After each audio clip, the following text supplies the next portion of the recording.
আমি এক বেলা খাইলে আরেক বেলা উপাস থাকি, শরীরের জামা পর্যন্ত ঠিক মতো পরতে পারি না, ঠিক মতো নতুন জামা পরতে পারি না। ওগো নবীজি, কেমনে গো আমি মহরণার টাকা জোগাড় করব?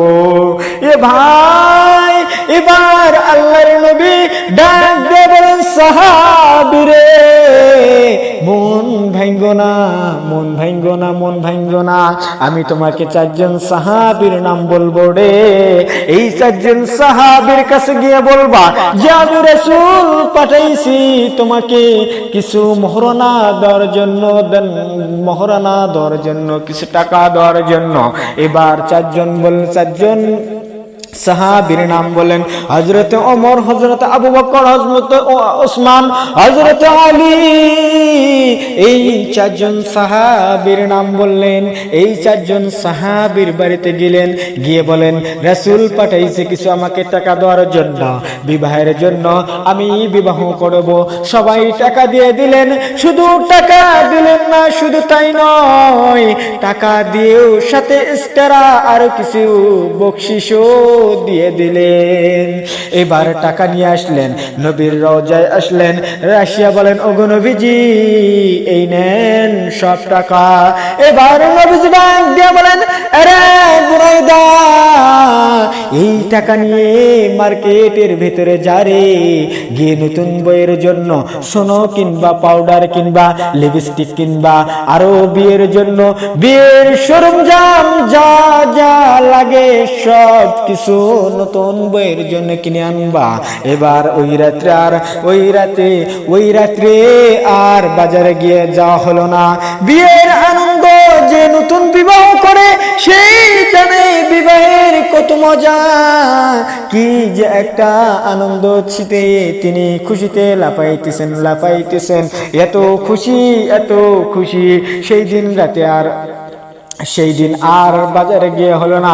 এবার পরের দিন সকালে বাজারের ভেতরে ঢুকলেন, ঢুকে এবার চতুর্দিকে তাকায় নতুন বইয়ের জন্য কি কি কেনা যায়, এগুলো যখন মাথার ভেতরে ঘুরপাক খাচ্ছিল, হঠাৎ করে কে যেন মাইকের ভেতরে অ্যানাউন্স করে, কে কোথায় আসো রে, কে কোথায় আসো, দৌড়ে যাও যুদ্ধের ময়দানে। আল্লাহর নবীর সঙ্গে বেঈমানের যুদ্ধ শুরু হয়ে গেছে।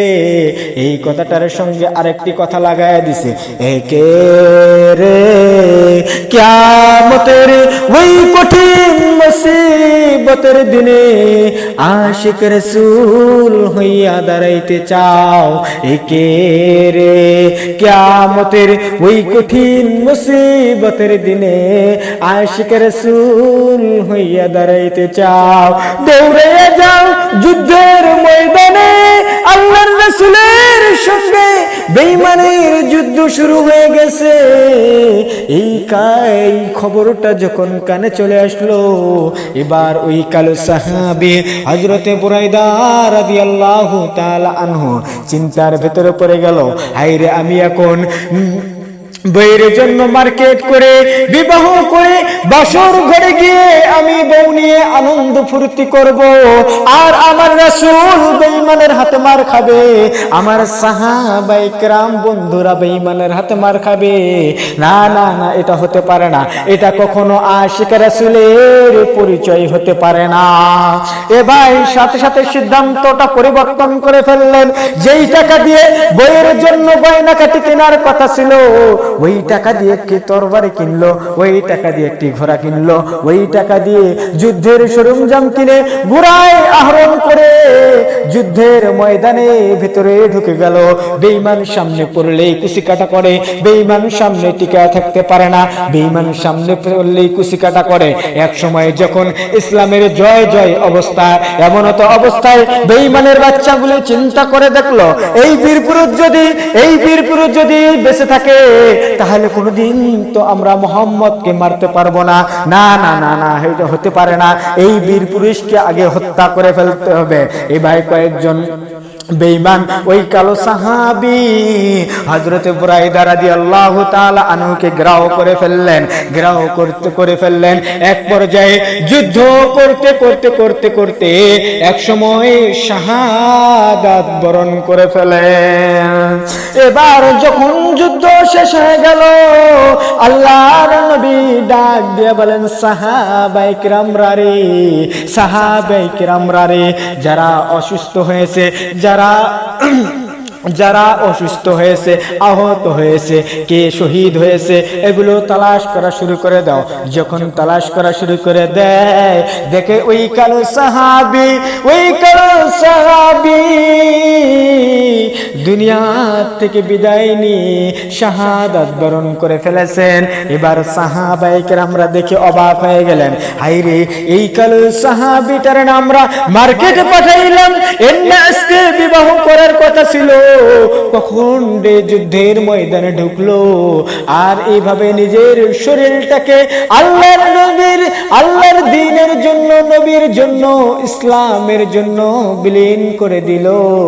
এই খবরটা নবীজিকে ডাক দিয়ে বলে, নবী গো, এই দেখেন এই সাহাবী, এর না আপনি পাঠাইলেন মার্কেটে নতুন গয়না গাটি কেনার জন্য। আল্লাহর নবী দেখে অঝর ঝরায় কান্দিতেছিলেন, আইরে সাহাবী, তোরে না আমি পাঠাইলাম, তোর না আজকে বাসর ঘরে যাওয়ার কথা ছিল, কখন রে যুদ্ধের ময়দানে ঢুকে গেলি, আর আল্লাহর দ্বীনের জন্য, ইসলামের জন্য, নবীর জন্য নিজের জীবনটাকে বিলিয়ে দিলি। সাহাবীরা রে, তোরা কেউ বুরাইদার গোসল করবি না, তোরা কেউ বুরাইদার গোসল করাবি না, আমি রাসূল স্বয়ং বুরাইদার গোসল করায় দেব, তার জানাজা আমি রাসূল নিজেই পড়ায় দিব। এবার আল্লাহর নবী বিশ্ব নবী বুরাইদার গোসল করায় দিলেন, এবার জানাজা পড়ায় দিলেন। এবার জানাজার মাঠে যখন লাশটা নিয়ে যাবে, মানুষ যেভাবে স্বাভাবিকভাবে হাঁটে, আল্লাহর নবী তেমন স্বাভাবিকভাবে হাঁটতে পারে না। একজন সাহাবী ডাক দিয়ে বলেন, নবী গো, আপনার একটা কথা জিজ্ঞেস না করলে যে দিনে শান্তি আসে না। ও গো নবীজি, মানুষ যেভাবে স্বাভাবিকভাবে হাঁটে, আপনি রাসূল কেন স্বাভাবিকভাবে হাঁটতে পারেন না? আল্লাহর নবী ডাক দিয়ে বলেন, সাহাবীরা রে, আমি এই মুহূর্তে দেখতেছি আসমান থেকে অগণিত ফেরেশতা আল্লাহর জমিনে নেমেছে বুরাইদার জানাজা করানোর জন্য। মারহাবা বলেন। এবার যখন জানাজা শেষ হয়ে গেল, নবীজি যখন জানাজা শেষ হয়ে গেল, লাশটা যখন কবরের দেশে রওনা হলো, কবরে যখন মাটি দিবে, নবীজির কাঁধে লাশটা নিয়ে চলছেন। কবরে যখন যান, হাঁটতে হাঁটতে নবীজি কান্না করে লাশ নিয়ে যায়। নবীজি অঝর ঝরায় কান্দে, কাঁদতে কাঁদতে যখন লাশটা যখন কবরে রাখবে, এমন তো অবস্থায় আল্লাহর নবী